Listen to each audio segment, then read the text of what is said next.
มื้อนี้อากาศก็งามๆสดใสเนาะมื้อนี้ก็แม่นมื้อวันอาทิตย์ของเมืองลาวอยู่ปากเซเบิ่งคนขี่เรือแต่เช้าอันนั้นก็แม่นครัวจากปากเซไปหาจำปาสักเนาะ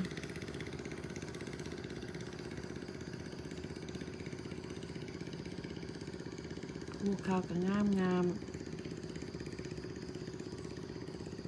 อยู่แม่ของ River ตะเว้นก็พร้อมสิขึ้น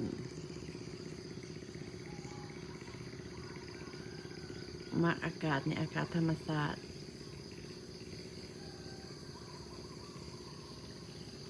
Alexa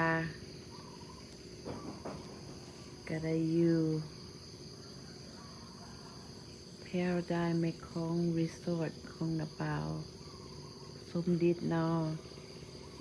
คันไผมาปากเซอยากมาอยู่บนรีสอร์ทเพิ่นนี่ก็งามๆเด้อ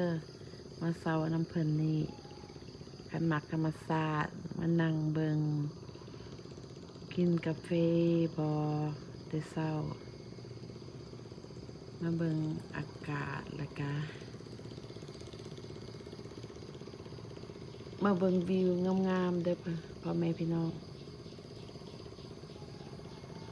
นี่ละเมคองริเวอร์